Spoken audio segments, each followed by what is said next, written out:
What is going on, everybody? This is Kobe Pope, owner and creator of Bull Self Care Products. Happy Jupiter Day.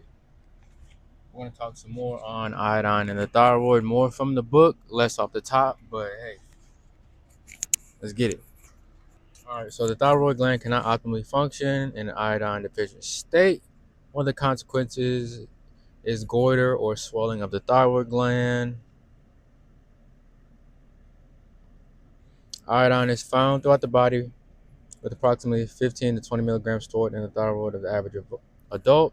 When body iodine levels are sufficient, the thyroid gland can hold up to 50 milligrams of iodine. The thyroid gland requires adequate iodine levels to make thyroid hormone. The thyroid gland has a developed specialized system to concentrate a large amount of iodine as compared to its size. This system is known as the sodium iodide symporter.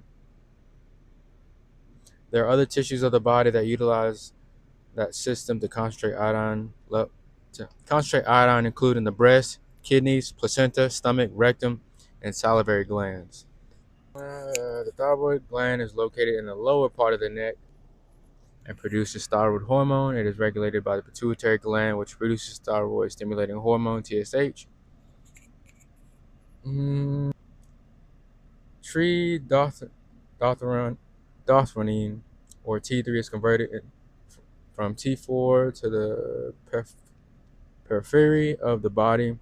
T3 is believed to be the active form of thyroid hormone that drives the metabolic function of the body. How common are thyroid problems? Actually, let me backtrack one. Okay. What about iodine? So, the RDA for iodine has been successfully at combating goiter and cretinism. However, the RDA is woefully inadequate in preventing many other thyroid disorders, including hypothyroidism, Graves' disease, Hashimoto's disease, and thyroid cancer. The RDA for iodine fails to provide optimal amounts of iodine for the rest of the body's iodine needs. Our increasing exposure to toxic halogens, bromide, fluoride, chlorine derivatives have markedly increased our iodine requirements. All right, how common are thyroid problems? 10% of the adult population, which is 13 million, may have laboratory evidence of thyroid disease. Blood tests are not sensitive enough to pick up thyroid abnormalities, and the vast majority of patients suffering with thyroid problems. Every single cell, muscle, and organ in the body depends on adequate thyroid hormone levels for optimal function. Thyroid hormone acts as the body's metabolic regulator. What does iodine do in the thyroid gland? Maintaining the normal architecture of the glands, including the thyroid, ovaries, breast, uterus, and prostate.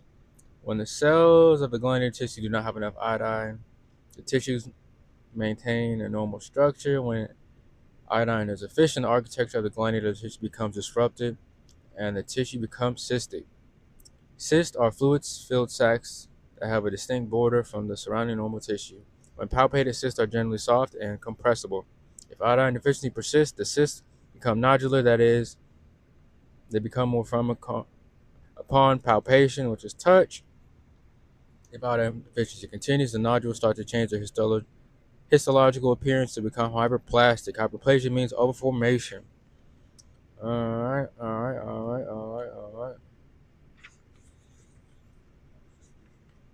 Signs of hypothyroidism: brittle nails, cold hands and feet, cold intolerance, constipation, depression, difficulty swallowing, dry skin, elevated cholesterol, essential hypertension, eyelid swelling, fatigue, hair loss, hoarseness, hypotension, inability to concentrate, infertility, irritability, menstrual irregularities, muscle cramps, muscle weaknesses, nervousness, poor memory, puffy eyes, slower heartbeat, throat pain, and weight gain.